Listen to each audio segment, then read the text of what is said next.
সাল্লাল্লাহু আলাইহি ওয়া আলা আলিহি ওয়া আসহাবিহি ওয়া বারাকা ওয়া সাল্লাম।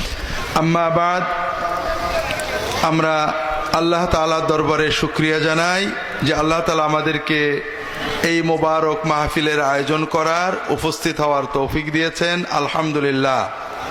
সবচেয়ে বড় জরুরি কথা যেটা মনে রাখতে হবে ভাই, আমি এখনো প্রশ্ন পড়িনি, তবে আমার সামান্য অভিজ্ঞতায় যেটা বুঝি আমরা, সেটা হলো যে আমরা ছোটখাটো বিষয় নিয়ে ঝগড়া, পরের দোষ ধরা, পরের ভুল প্রমাণ করার জন্য প্রশ্ন করা, এগুলোই বেশি করি। কথাটা হলো ভাই, এই যে দুনিয়াতে আমরা বাস করছি, এই যে দেশের সমস্যা, দশের সমস্যা, মশলার সমস্যা, ঝগড়াঝাটি, পরিবারের সমস্যা, ছেলেপেলের সমস্যা, ব্যবসার সমস্যা, সব থেকে যাবে। এগুলো সব যথাযথ রেখে আমরা এক একজনেই এক এক সময় চলে যাব, ঠিক না? এটাই তো বাস্তব, ঠিক না? দুনিয়া নিয়ে চিন্তা করছি, বিশ্ব নিয়ে ভাবছি, দেশ নিয়ে ভাবছি, পরিবার নিয়ে ভাবছি, সব ভাবাভাবি থেকে যাবে, আমি থাকবো না, ঠিক না ভাই? তো দুর্ভাগ্য ভাইরা, দুনিয়ার অনেক মানুষ গতানুগতিক চলে, কিছুই চিন্তা করে না, গরু ছাগলের মতোই চলে। আর যারা একটু চিন্তা করে, তারা পরকে নিয়ে চিন্তা করে, নিজেকে নিয়ে ভাবে না। তো ভাইরা, এক সময় যখন আমরা কবরে চলে যাব, ফেরেশতারা এসে আমাদেরকে কে রফাদাইন করত, কে মিলাদ পড়তো, কে কোথায় গেল, কে আর বউ পর্দা করতো না, কেন করতো না, এইগুলোই তো আমাকে জিজ্ঞেস করবে, ঠিক না? হ্যাঁ, এগুলোই তো জিজ্ঞেস করবে। তো ভাইরা, বড় কষ্ট লাগে আপনাদের বলি, দুনিয়ার অধিকাংশ মানুষ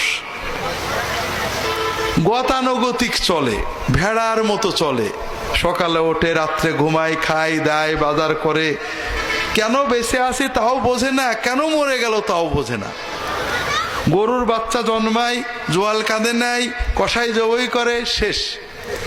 ওর খিদে লাগে, খায়, পায়খানা চাপে, হাগে, কিন্তু ওর জীবন কি বোঝে না। আমরা মানুষের বাচ্চারা অনেকে এরকম, ছোটবেলায় বড় হয়েছি, বিয়ে শাদী করেছি, বাজারে যাই, কেনই বা টাকা কামাই করি, এ টাকা রেখে যে কি হবে, কেনই বা বাজার করি, কেনই বা এলাম, কেনই বা গেলাম, কিছুই চিন্তা করে না। এরকম মানুষ বেশি।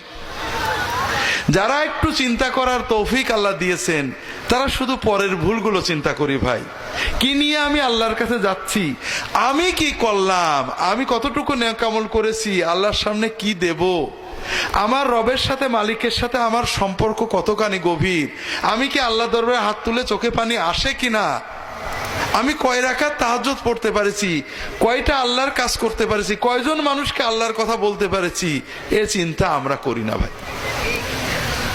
তা আমার কথা হলো ভাইরা, এইভাবে শয়তানের পিছে না চলে আসেন না, সবাই নিজের চিন্তা করি। যখন সময় পাই, সারাদিন তো দোকানের চিন্তা করি, বাজারের চিন্তা করি, নিজের চিন্তা তো আর করা হলো না। এই ছেলে মেয়ের চিন্তা করতে করতে, বউয়ের চিন্তা করতে করতে জীবন শেষ হয়ে গেল।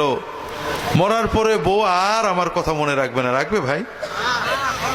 কিচ্ছু না। একবেলা না খেয়েও থাকবে না, আমার লাশ পড়ে থাকবে, তারা খাবে, ঠিক না ভাই? নিজের জন্য চিন্তা করা হলো না। একটু সময় পেলে পরের দোষ না চিন্তা করি, নিজেরটা চিন্তা করি ভাই, যে কি করলাম, কতটুকু নেকামল আল্লাহর জন্য করেছি, কতটা, কয় রাকাত নামাজ বুঝে পড়ছি, কয়টা দোয়া আল্লাহর কাছে চোখের পানি দিয়ে করতে পেরেছি, কয়জন মানুষকে আল্লাহর পথে ডাকতে পেরেছি, এইটা চিন্তা করি। কথা কি বুঝতে পেরেছেন ভাই?